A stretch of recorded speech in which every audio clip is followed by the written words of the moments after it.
Assalamualaikum warahmatullahi wabarakatuh. Perkenalkan, nama saya Nurdiani Azahra, NIM 1901030007. Saya dari kelas 5A. Di sini saya ingin mereview materi 1 sampai 5. Yang pertama, pengertian, pengukuran, penilaian, dan evaluasi pembelajaran matematika pada prinsip-prinsip Al-Quran.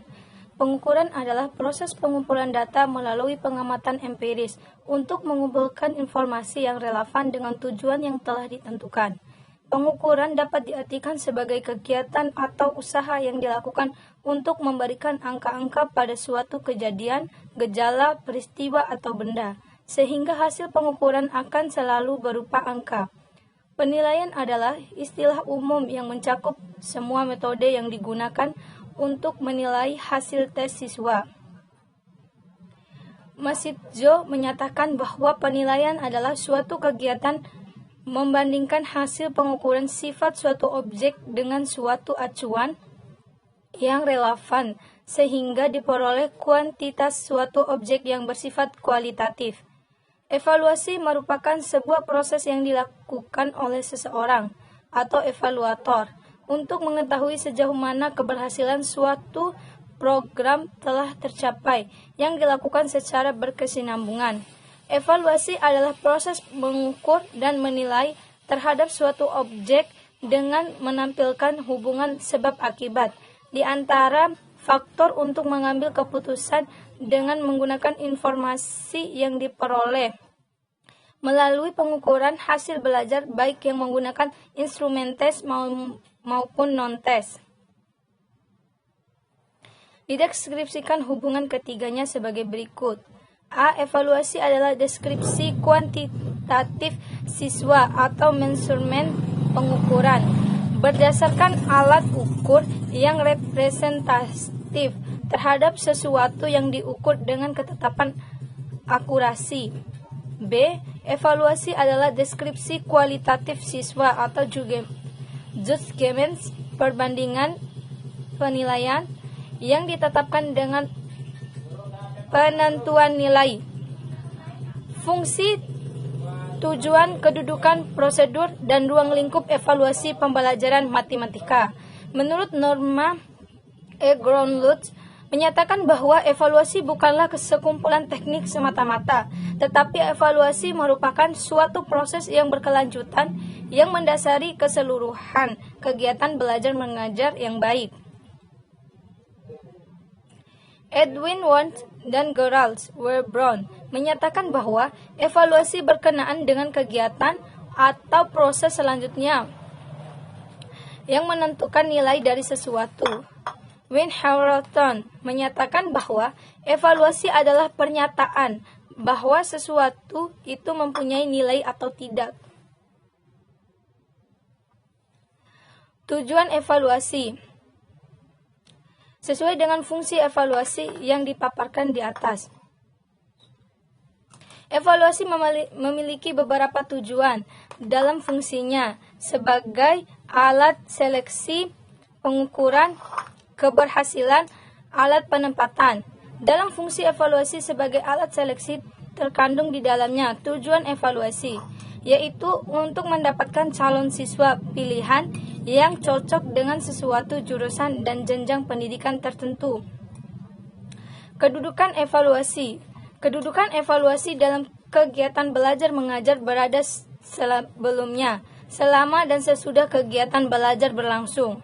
Sebelum kegiatan belajar mengajar berlangsung, evaluasi dilakukan oleh pihak sekolah, terutama guru. Hal-hal yang dievaluasikan diantaranya meliputi calon siswa mengenai usia kematangan kognitifnya. Proses evaluasi atau prosedur. Prosedur evaluasi terdiri dari perencanaan, pengumpulan data, verifikasi data, analisis data, dan penafsiran. Tahap perencanaan meliputi kegiatan merumuskan tujuan evaluasi yang akan dilaksanakan, metode evaluasi yang akan dipakai, menyusun alat evaluasi yang akan digunakan, menentukan kriteria penilaian yang akan digunakan, dan menetapkan frekuensi evaluasi. Tahap pengumpulan data meliputi kegiatan pemeriksaan hasil dan pemberian skor. Tahap verifikasi data meliputi kegiatan dua pengelompokan skor menurut tinggi rendahnya, jenis kelamin, atau hal lainnya yang sesuai dengan tujuan pengelompokan tersebut. Ruang lingkup evaluasi sesuai dengan tujuan pendidikan di sekolah, khususnya tujuan pengajaran matematika. Pembahasan ruang lingkup evaluasi yang akan dibahas adalah mengenai objek evaluasi.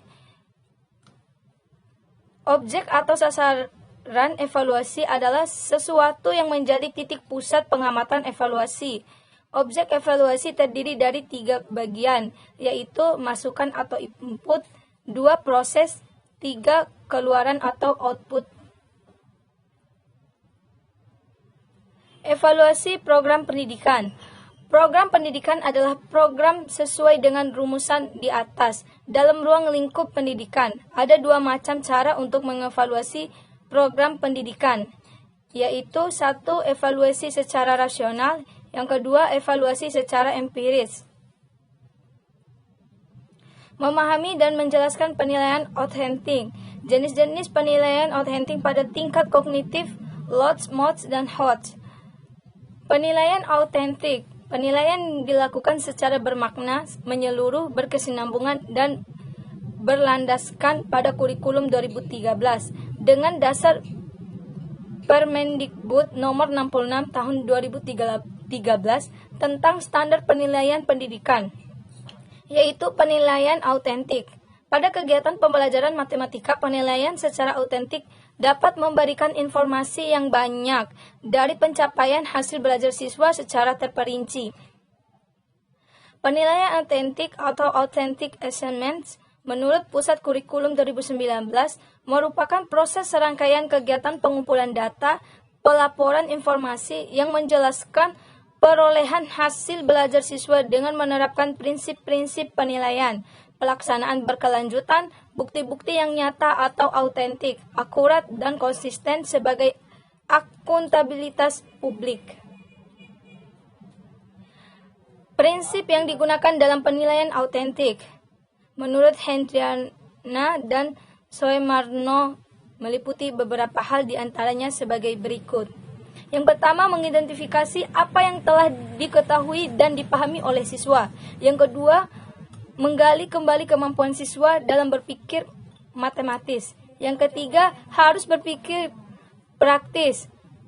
Yang keempat, proses penilaian tidak dapat terpisahkan dari proses pembelajaran. Yang kelima, penilaian harus mendeskripsikan masalah nyata.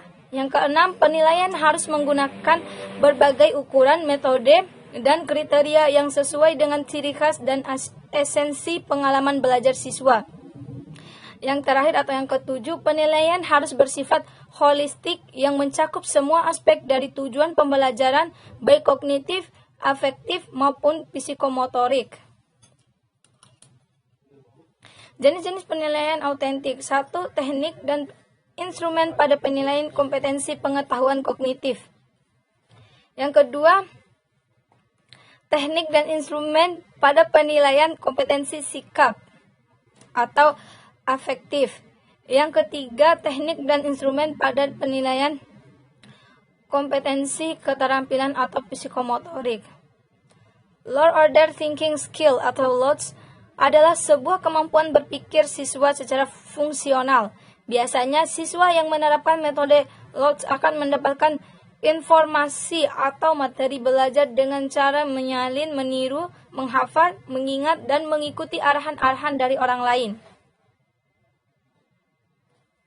Kelebihan LOTS. 1. Lebih mudah berpikir hal-hal yang bersifat eksplisit. Contohnya, kamu lebih mudah mengerjakan soal angka yang ditulis 1, 2, 3 daripada melalui nilai A1, B2, C3. 2. Fokus pada satu materi. Biasanya, kamu yang menggunakan metode LOTS dalam belajar akan fokus menghafal dan membaca rangkuman satu materi sampai tuntas terlebih dahulu, baru lanjut ke materi selanjutnya. Hal ini bisa membantumu fokus pada materi tersebut. Hanya saja kamu jadi tidak tahu hubungan materi satu dengan yang lainnya. Kekurangan LOTS. 1. Kekurangan mengasah kemampuan berpikir logis dan kritis pada materi yang dipelajari. Yang kedua, kemampuan kognitif dan penalaran kamu sulit berkembang. Itu karena kamu kurang mengeksplorasi pemikiran kamu terhadap materi yang dipelajari. Kamu cenderung belajar materi dari yang sudah ditetapkan saja. Pengertian Hodge. Hodge merupakan sebuah konsep pendidikan yang didasarkan pada taksonomi Bloom. Taksonomi Bloom adalah kerangka yang membagi tujuan pendidikan menjadi beberapa kelompok. Berdasarkan taksonomi Bloom, dalam pembelajaran suatu topik, ada beberapa tingkatan kemampuan berpikir, mulai dari tingkat rendah atau lower order thinking skill, disingkat dengan LOTS, sampai tingkat tinggi Hodge.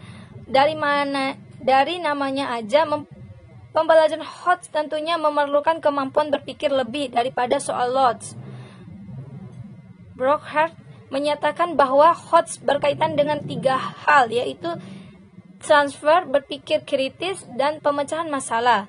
Transfer merupakan kemampuan siswa. Menjelaskan karakteristik soal Hodge dan membuat soal matematika.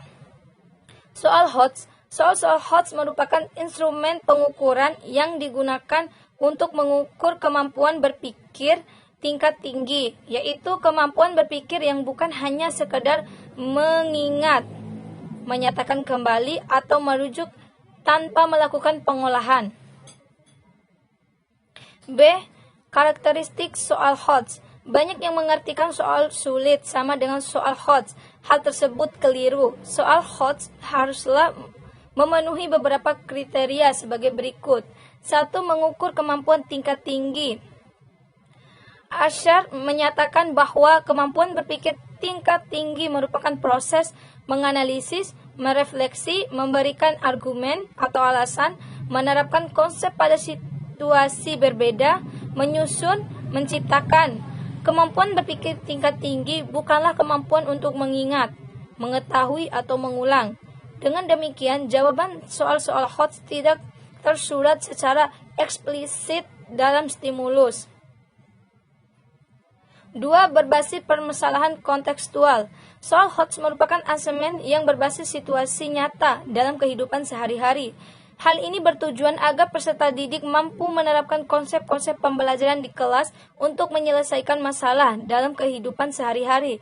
Dengan menggunakan soal kontekstual, terdapat beberapa keterampilan yang diperlukan oleh peserta didik yang perlu kita kembangkan, yaitu kemampuan menghubungkan, menginterpretasikan, menerapkan, dan mengintegrasikan. Berikut ini 5 karakter asesmen kontekstual yang disingkat RATS.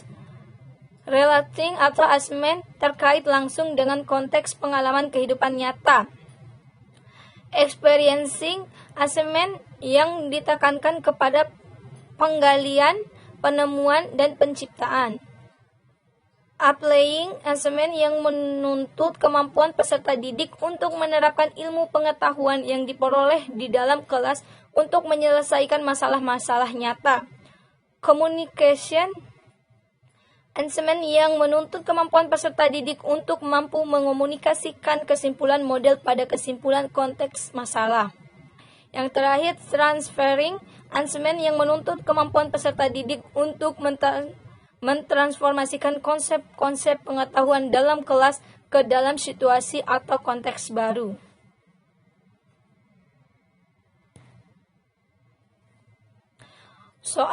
Contoh soalnya, uang Lia berbanding uang Asmi 1 berbanding 3. Jika selisih uang Lia dan Asmi 120.000, maka berapakah jumlah uang mereka? Yang diketahui perbandingan uang Lia dan Asmi 1 berbanding 3 dan selisih uang Lia dan Asmi sebesar 120.000. Yang ditanyakan di sini berapa jumlah uang mereka? Uang Lia dan uang Asmi. Selisih perbandingan uang Lia dan Asmi adalah 3 dikurang 1 sama dengan 2. Jumlah perbandingan uang Lia dan uang Asmi adalah 3 ditambah 1 sama dengan 4. Jumlah uang Lia dan uang Asmi adalah 4 dibagi 2 dikali 120.000 sama dengan 24.000.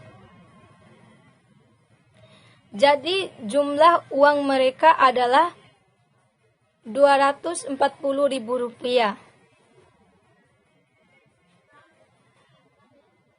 Demikian penjelasan dari saya. Mohon maaf apabila ada kesalahan dan kekeliruan.